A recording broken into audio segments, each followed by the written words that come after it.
So when you think of Holi, what's the first thing that comes to mind? I'm guessing it's vibrant colors, right? Huge celebrations, music, that amazing sense of community. It's one of India's most incredible festivals. But behind all that bright powder and cheerful noise, there's a darker side. A whole world of folklore and some seriously chilling tales that are, believe it or not, just as much a part of the tradition. I mean, you know the scene. It's a festival of pure color, excitement, and just fun.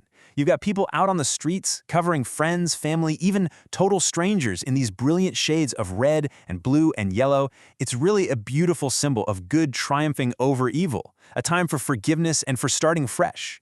But what if, for some people, it's also something else entirely? What if it's a time for summoning dark spirits? Yeah, some legends say that the veil between our world and the spirit world is incredibly thin during Holi, and that makes it a really powerful time for rituals, both good and evil. So today, we're going to dive into that darker side. We're going to explore 4 really chilling stories. First up, the Crossroads Dark Shadow. Then we'll get into Ghosts Holi in the Ruins, followed by 100 Years of Silence, and finally, The Secret of the Locked Room.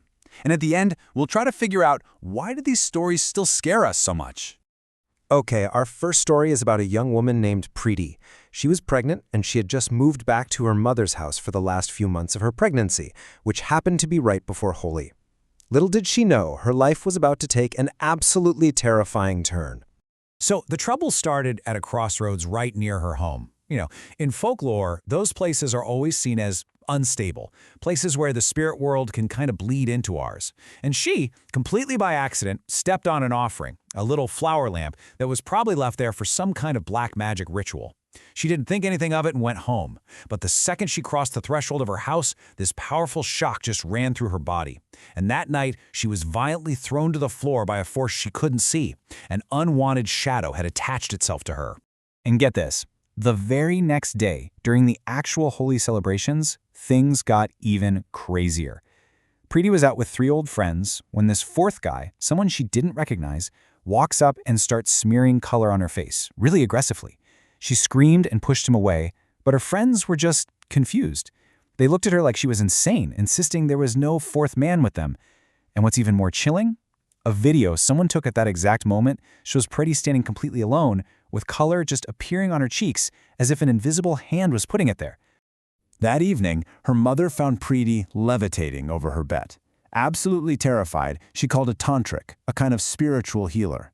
The ritual to free her was intense. It started with chants and a special powder to try and calm the spirit. Then the tantric cut off a piece of the tunic she was wearing and set it on fire. As it burned, this strange, thick blue smoke started to rise from the cloth. The second it all turned to ash, Preeti just collapsed back onto the bed. The spirit was gone. So what on earth was all that about? Well, the tantric explained that the full moon during Holi is the most spiritually charged night of the entire year. It's a time when people practicing black magic leave offerings at crossroads, those powerful intersections between worlds, to try and trap anyone who passes by. And pregnant women, carrying new life, are seen as especially vulnerable to these spirits. It's a terrifying idea, especially for a festival that's supposed to be about joy. All right, our next story is about 3 college friends, Arnav, Rishi, and Akash. They decided to head to the historic city of Agra to celebrate Holi. So, after a full day of celebrating and maybe drinking a little too much bhang, that traditional cannabis drink, they got completely lost trying to get back to their hotel. They ended up on this deserted path right next to an old, crumbling fort, just a ruin from a long-gone era. As they're standing there, trying to figure out where they are, something strange starts to happen. From deep inside this silent, abandoned ruin, they hear sounds. Not spooky, scary sounds, but the sound of people laughing and playing. It honestly sounded like a Holi party. Which of course brings us to the big question. It's late, the fort is in total ruins, and they're on a road in the middle of nowhere. Who in the world would be playing Holi inside a desolate fort? But, drawn in by curiosity, and maybe the bong was helping a little, they decided they had to check it out. So they peek through a crack in the wall, and sure enough, they see dozens of people celebrating, dancing, throwing colors. So they go inside and join the party. But as the sun started to set, the whole vibe just shifted. The faces of the people celebrating started to turn blue, and their eyes went white. It was only when they got back to their hotel that the manager told them the horrifying truth.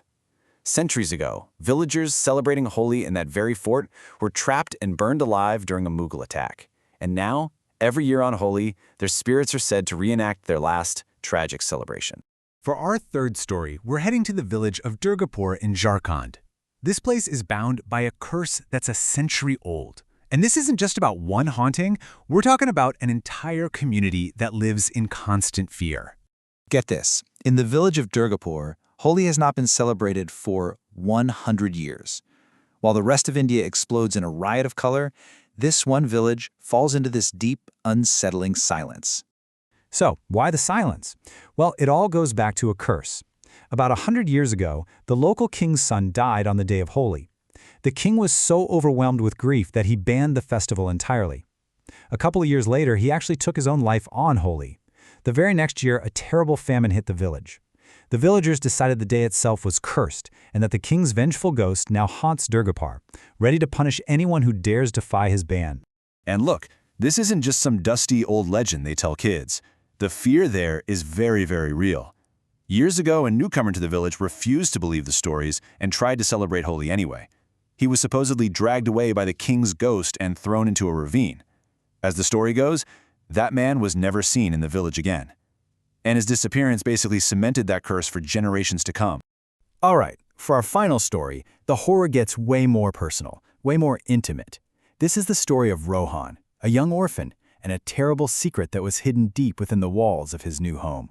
So Rohan had just been adopted by this really loving family, but there was this one strange rule in the house. He could go absolutely anywhere he wanted, except for one specific room on the second floor that was always locked. His new grandmother was super strict about it and would always stop him if he even got close. Soon, Rohan started seeing a strange, blue-colored child around the house, a kid who seemed to be trying to lead him to that forbidden room.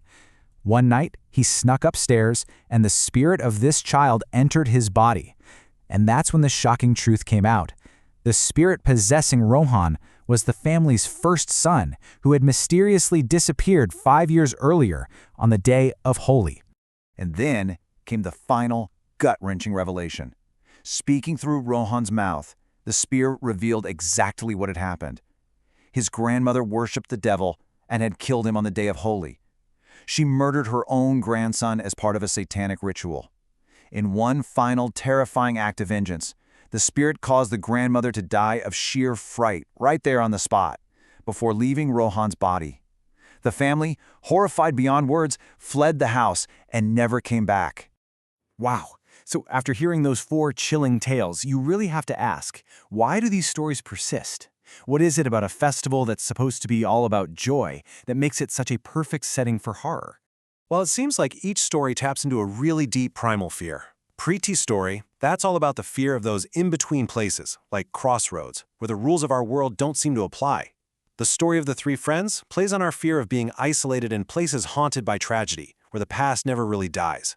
Durgapur's curse is a powerful warning about the fear of breaking taboos and disrespecting tradition, the idea that some grief is so powerful it can literally poison a place.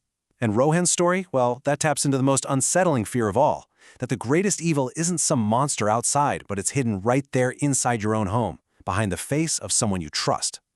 And all this brings us to one last lingering thought. Festivals are a time of immense joy and spiritual energy. But maybe that intense energy can attract more than just good cheer.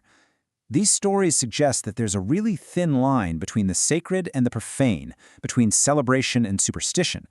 So the question remains, when festivals bring so much joy, what else might they be bringing along with them?